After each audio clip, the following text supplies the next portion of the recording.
सच में इस मूवी की स्टोरी बहुत ही ज्यादा यूनिक और अलग है। मतलब इस मूवी का कॉन्सेप्ट इतना यूनिक है, इसे आप इमेजिन भी नहीं कर सकते कि किसी राइटर के दिमाग में ऐसा भी कुछ आ सकता है। सो मूवी को एंड तक देखने से पहले प्लीज दोस्तों आपसे मेरी रिक्वेस्ट है कि वीडियो देखने का आप लोग हमें रिस्पॉन्स जरूर दिया करें, चाहे तो फिर वीडियो को लाइक या डिसलाइक करके या फिर अपने ओपिनियन कमेंट में देख के। So now come to the case. Movie की शुरुआत बाइबल के एक कोट से होती है जिसमें लिखा होता है, मेरे प्यारे बच्चों मैं तुम्हें सिखाऊंगा गॉड का डर क्या होता है। अब सीन शिफ्ट होता है और हमें एक लड़की दिखाई जाती है। वो बताती है कि मैं पहले बहुत ज्यादा धार्मिक थी, पर किसी कारण मेरे पेरेंट्स अलग हो गए और मैं अकेली रह गई। तब से गॉड से मेरा विश्वास ही उठ गया और अगर कभी मुझे गॉड मिले तो मैं उनसे पूछूंगी कि उन्होंने मेरे साथ ही ऐसा क्यों किया। और जब गॉड को इस बारे में पता चला कि दुनिया में उनके चाहने वाले लोग बहुत कम होते जा रहे हैं और लोगों ने गॉड को मानना बंद कर दिया है, तो गॉड को इंसानों पे बहुत गुस्सा आया और उन्होंने कहा कि अब इंसानों को सबक सिखाना ही होगा। कि तभी उसी रात आसमान से जमीन पे एक फरिश्ता आता है जिसके बहुत बड़े बड़े पंख होते हैं, पर उसे देख के लग रहा था कि वो जमीन पे आके खुश नहीं है और इसी वजह से वो चाकू से अपने पंख काट देता है और एक सामान्य इंसान बन जाता है। जिसके बाद वो एक शॉप में जाता है और कपड़े पहनता है और वहाँ से बहुत सारे हथियार उठाता है, लाइक गन्स और गोलियां वगैरह। अब उसने ये सभी वेपन्स किस लिए लिए थे ये आपको आगे पता चल जाएगा और इसका नाम माइकल होता है। कि तभी हम दो पुलिस ऑफिसर्स को देखते हैं जो आपस में बात कर रहे होते हैं कि गॉड ने दुनिया में गरीब लोगों को बनाया ही क्यों है, ये बेफजूल में रईस लोगों के रास्ते के कांटे हैं और छोटे मोटे कीड़े हैं जिससे कोई भी कभी भी मार सकता है। कि तभी उन्हें माइकल आते हुए दिखाई देता है, जिसे देखते ही वो उसे गन पॉइंट पे ले लेते हैं। जिसपे माइकल बोलता है कि तुम लोग मुझे जाने दो क्योंकि दुनिया बहुत बड़े खतरे में है और मुझे उसे बचाना है। पर ये पुलिस ऑफिसर्स उसकी बातों पर यकीन नहीं करते और आगे बढ़ने लगते हैं। पर माइकल उनमें से एक ऑफिसर की गन छीन लेता है और उसको ही गन पॉइंट पे ले लेता है। पर तभी अचानक दूसरे पुलिस ऑफिसर को कुछ होने लगता है और जब वो ठीक होता है तो उसे देख के ऐसा लगता है कि वो अब कोई सामान्य इंसान नहीं बल्कि कुछ और बन गया है। मतलब उसके अंदर किसी की सोल आ गई है। अब वो माइकल से बोलता है, माइकल तुम ये क्या कर रहे हो, तुम्हें गॉड ने धरती पे इसलिए नहीं भेजा। तो माइकल बोलता है, मुझे अब गॉड के रूल्स नहीं मानना। तो वो बोलता है, अब तुम्हें इसकी बहुत बड़ी कीमत चुकानी पड़ेगी। और ये कहते हुए वो दूसरे पुलिस ऑफिसर को शूट कर देता है और माइकल उसको शूट कर देता है, जिससे दोनों पुलिस ऑफिसर मर जाते हैं। जिसके बाद हम एक लड़का देखते हैं जिसका नाम जीव है, जो रात को अपने घर के बाहर टहल रहा था। कि तभी वहाँ एक अनजान औरत आती है जो जीव को बताती है कि मैं प्रेग्नेंट हूँ और जल्दी मेरा बेबी इस दुनिया में आ जाएगा, पर मैं अपनी बेबी की परवरिश अफोर्ड नहीं कर सकती, इसलिए मैं इसे किसी ऑर्फनेज में दे आऊंगी। तो जीव बोलता है, तुम कैसी माँ हो, खैर कोई नहीं, इसको पालने में मैं तुम्हारी हेल्प करूंगा। अब नेक्स्ट डे हम जीव के फादर को देखते हैं जिनका एक रेस्टोरेंट होता है और उनका कुक एक कपल के लिए खाना बना रहा होता है जिनकी एक बेटी भी होती है। और वो लड़की जो रात को जीव को मिली थी वो बाहर स्मोकिंग कर रही होती है और इस लड़की का नाम चार्ली होता है। कि तभी वहाँ एक पैसेंजर आता है जो चार्ली को एक मैप दिखाता है और बोलता है मुझे यहाँ जाना है। तो चार्ली बोलती है, ये जगह तो यहाँ से बहुत दूर है और तुम यहाँ भटक चुके हो। अब चार्ली की बात सुन उस पैसेंजर को फोन की जरूरत होती है, तो वो रेस्टोरेंट के अंदर चला जाता है और जीप के फादर से फोन मांगता है कि मुझे एक अर्जेंट कॉल करनी है प्लीज। तो वो उसे अपना फोन यूज करने देते हैं।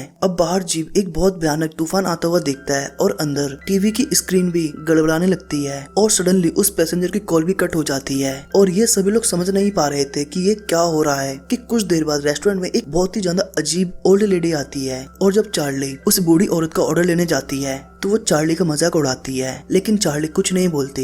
लेकिन वो कपल उस बूढ़ी औरत से बात करने की कोशिश करती है, पर वो बोलते तुम अपने काम से काम रखो और वैसे भी जल्दी दुनिया खत्म होने वाली है। अब चार्ली उस बूढ़ी औरत के लिए मीट लेके आती है, पर चार्ली के कुछ बोलने से पहले ही वो बूढ़ी औरत बोलती है कि तुम्हारा बेबी इस दुनिया में आते ही मर जाएगा। अब ये सुन उस कपल में से एक लेडी बूढ़ी औरत से बोलती है, आंटी जी आप ये किस तरह की बातें कर रही हो। अब ये सुन वो बूढ़ी औरत पागल हो जाती है और उस लेडी पे चिल्लाने लगती है, जिसपे उस लेडी का हस्बैंड बूढ़ी औरत से बात करने आता है। वो उससे बात किए बिना ही उसकी गर्दन पे काट लेती है, मतलब उसकी चमड़ी खा लेती है। अब ये देख सभी लोग उसे रोकने की बहुत कोशिश करते हैं, लेकिन ये बूढ़ी औरत दीवारों पे चलने लगती है और ये देख जीप का फादर उसे शूट करता है, लेकिन उसकी गन छूट जाती है। पर तभी वो पैसेंजर उस बूढ़ी औरत को शूट कर देता है, जिससे वो मर जाती है। अब उस लेडीज के हस्बैंड को जिसे बूढ़ी औरत ने काटा था उसको ये लोग हॉस्पिटल ले जाने लगती है, पर रास्ते में इनकी गाड़ी में बहुत सारी मक्खियां बढ़ जाती है, जिस वजह से ये लोग वापस आ जाते हैं। अब वहाँ माइकल पुलिस ऑफिसर पुलिस की गाड़ी लेके आता है, जिसे देख जीप के फादर उस पर गन पॉइंट कर देते हैं और उससे बोलते हैं कि तुम जल्दी से अपने दांत दिखाओ, क्योंकि तुमसे पहले भी यहाँ इसी तरह एक अनजान बूढ़ी औरत आई थी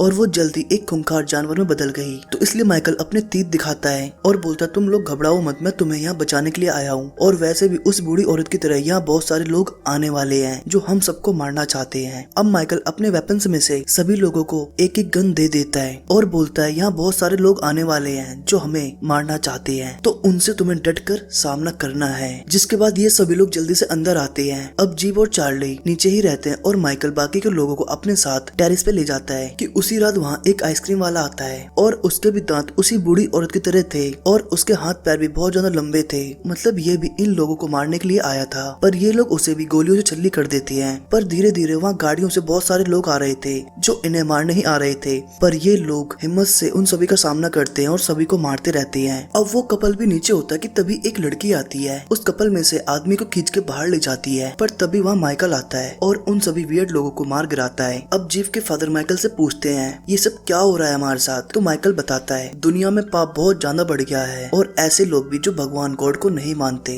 और जब गॉड ने इंसानों को मारना बंद कर दिया तो उसने सोचा क्यों ना इन्हें खत्म ही कर दिया जाए, तो इसलिए उसने मेरे जैसे बहुत सारे मौत के फरिश्ते भेजे जो उसके कहे अनुसार इंसानों को मार रहे हैं। तो जीव पूछता कि तुम ये सब कैसे जानते हो, तो माइकल बताता कि कल तक मैं भी इनकी तरह ही गॉड का एक फरिश्ता था, लेकिन मैंने अपने पंख काट के खुद को एक इंसान बना लिया, और सबसे इम्पोर्टेंट चार्ली की कोख में जो बच्चा है वो एक महान शख्स है और बड़ा होके वो इस दुनिया को बचाएगा और उस बच्चे को मुझे बचाना है। तो चार्ली बोलती है मैं तो एक सिंपल वेटर हूँ, तो मेरी कोख से ये बच्चा कैसे, तो माइकल बताता कि गॉड की नजर में कोई भी इंसान छोटा बड़ा अमीर रईस नहीं होता, उसके लिए सभी इक्वल होते हैं और अब हमें इस बच्चे को बचाना होगा। अब जी माइकल से पूछता कि तुम गॉड के लिए क्या काम किया करते थे, तो माइकल बताता कि गॉड की एक आर्मी थी, मैं उस आर्मी को लीड करता था। तो जीव बोलता कि तुम गॉड को छोड़कर यहाँ धरती पे क्यों आए, तो माइकल जीव को बताता है मुझे गॉड का एक निर्णय अच्छा नहीं लगा, मतलब गॉड ने इंसानों को इस खूबसूरत धरती पे भेजा ताकि इंसान भी अपनी इच्छा अनुसार जिंदगी जी सके, पर यह इंसान जब बड़े होते हैं तो उनमें लालच वासना जैसी बुरी चीजें आने लगती हैं और बहुत सारे लोग तो गॉड तक को गालियां देते हैं। और जब गॉड को इस बारे में पता चला तो उन्होंने सोचा क्यों ना इंसानों को मार दिया जाए। अब गॉड के बनाए हुए इंसान मुझे बहुत अच्छे लगते थे, क्योंकि अब भले ही इंसानों में बहुत सारे लोग बुरे भी हैं लेकिन कुछ लोग अच्छे भी तो हैं, आप लोगों की तरह जो कभी किसी का बुरा नहीं करते बल्कि अच्छाई करते हैं। तो बस ऐसे ही इंसानों को बचाने के लिए मुझे धरती पे आना पड़ा। अब हमें सीन पास्ट का दिखाया जाता है जब माइकल एक फरिश्ता होता है और वो अपने भाई गैब्रियल से बात कर रहा था और वो भी फरिश्ता था। माइकल कहता है गॉड ने ये फैसला लेके, तो गैब्रियल बोलता है तो क्या अब तुम गॉड के फैसले के अगेंस्ट जाओगे, तो माइकल बोलता है हाँ भाई मुझे जाना पड़ेगा। तो गैब्रियल बोलता है कि तुम भी उन लोगों के साथ उसी दुनिया में मारे जाओगे। तो माइकल बोलता है बहादुर लोग किसी चीज से नहीं डरते, कि तभी हम देखते हैं कि बहुत सारे फरिश्ते दुनिया की तरफ जा रहे होते हैं, मतलब दुनिया को खत्म करने के लिए। अब स्टोरी प्रेजेंट में आती है और अब हम रेस्टोरेंट के बाहर उस कपल में से आदमी को बंधा हुआ देखते हैं जिसे उन्हीं पोजेस लोगों ने बांधा था, क्योंकि वो लोग जानते थे कि इसकी वाइफ अपने हस्बैंड को बचाने के लिए बाहर जरूर आएगी। कि तभी उसकी वाइफ उसे बचाने के लिए बाहर जाने लगती है, पर कुक उसे रोकने की बहुत कोशिश करता है लेकिन वो नहीं मानती और जाने लगती है। कि तभी उसका हस्बैंड फट जाता है और इस लेडी को बचाने के चक्कर में वो कुक भी मारा जाता है। और अब हम देखते हैं कि वो औरत पागल हो चुकी है और यहाँ तक कि वो इन सभी चीजों को जिम्मेदार अपनी बेटी को ठहराती है, जिसके बाद ये सभी लोग उस औरत को एक चेयर से बांध देते हैं क्योंकि अब वो बिल्कुल पागल हो चुकी थी। इधर वो पैसेंजर छत पे पहरा दे रहा होता है कि तभी वो देखता है कि नीचे एक बेबी है और उसी की तरफ बहुत सारे वो पोजेस लोग बढ़ रहे हैं, जिसे बचाने के लिए वो नीचे आता है, पर ये बच्चा भी पोजेस होता है और वो पैसेंजर को ही काट लेता है और तभी ये सभी पोजेस लोग पैसेंजर को मार देते हैं। अब ये देख माइकल बाहर आता है और सभी पोजेस लोगों को मार देता है, लेकिन किसी तरह से वो बच्चा अंदर आ गया था और वो सीधा चाकू लेके चार्ली पे अटैक बोलता है, पर चार्ली कैसे भी करके खुद को बचा लेती है। पर तभी जीव उस बच्चे को शूट कर देता है और वो मर जाता है, जिसके बाद हम देखते हैं कि चार्ली के एक बेटा हुआ है। अब माइकल बताता है कि गॉड ने मुझे ही चुना था इस बेबी को मारने के लिए, पर मैंने उनकी बात नहीं मानी और मैं उनके खिलाफ चला गया और इस बच्चे को बचाने की जिम्मेदारी ली, और अब गॉड मेरी ही तरह किसी फरिश्ते को भेजेंगे इस बच्चे को मारने के लिए, तो मेक श्योर हमें इस बच्चे की बहुत ज्यादा हिफाजत करनी होगी। साथ ही माइकल बताता कि अगर ये बच्चा मारा जाता तो हम सब भी डेफिनेटली मारे जाते, लेकिन लेकिन अब ये बच्चा जिंदा है तो हमारे भी बचने की उम्मीद है। अब चार्ली उन कपल की बेटी से अपना बेबी मांगती है, पर तभी उस कपल की लेडी जो पागल हो गई थी वो अपनी बेटी से चार्ली का बेबी छीन लेती है और बोलती है कि इस बेबी को फरिश्तों को दे दो तो सब कुछ ठीक हो जाएगा। लेकिन तभी माइकल उस लेडी को शूट कर देता है और जीप उसके हाथों से वो बच्चा ले लेता है कि तभी वहाँ गैब्रियल फरिश्ता आता है और आते ही वो जीप के फादर पे अटैक करता है, जिसे देख माइकल जीप से बोलता है कि फटाफट इस बेबी को लेके यहाँ से जितना दूर जा सकते हो। जिसके बाद गैब्रियल माइकल के पास आता है और उससे बोलता है तुम्हें क्या लगा था कि तुम गॉड का हुक्म नहीं मानोगे तो कोई नहीं मानेगा और ये दुनिया अब खत्म नहीं होगी। तो माइकल बताता है कि वो बेबी अभी जिंदा है तो दुनिया और इंसानों के बचने के चांस अभी बाकी हैं। जिसके बाद इन दोनों में बहुत खतरनाक फाइट होती है और एट द एंड गैब्रियल अपने भाई माइकल को मार देता है, जिसपे गैब्रियल को भी बहुत ज्यादा दुख होता है, लेकिन वो गॉड का हुक्म मान रहा था और इसलिए उसे ऐसा करना पड़ा। फिर हम देखते हैं कि माइकल के मरते ही उस जैसे टैटूज जीप के हाथों में बनने लगते हैं। इसका मतलब ये है कि जीप भी माइकल की तरह दुनिया की रक्षा करेगा। और इधर जीप का फादर जो कि बहुत ज्यादा जख्मी था पर किसी तरह वो गैस लीक कर देता और लाइटर जला के ब्लास्ट कर देता, लेकिन गैब्रियल इसमें बच जाता है। जिसके बाद गैब्रियल उस बेबी का पीछा करने लगता है, साथ ही वो उनकी गाड़ी का एक्सीडेंट करवा देता है जिसमें उस कपल की बेटी मारी जाती है। और तभी वहाँ इन्हें बचाने के लिए माइकल आता है एक फरिश्ता बनके, जिसे देख गैब्रियल माइकल से पूछता है कि तुम यहाँ कैसे आए। तो माइकल बोलता है कि तुमने सिर्फ गॉड का ऑर्डर माना बिना आगे पीछे का सोचे,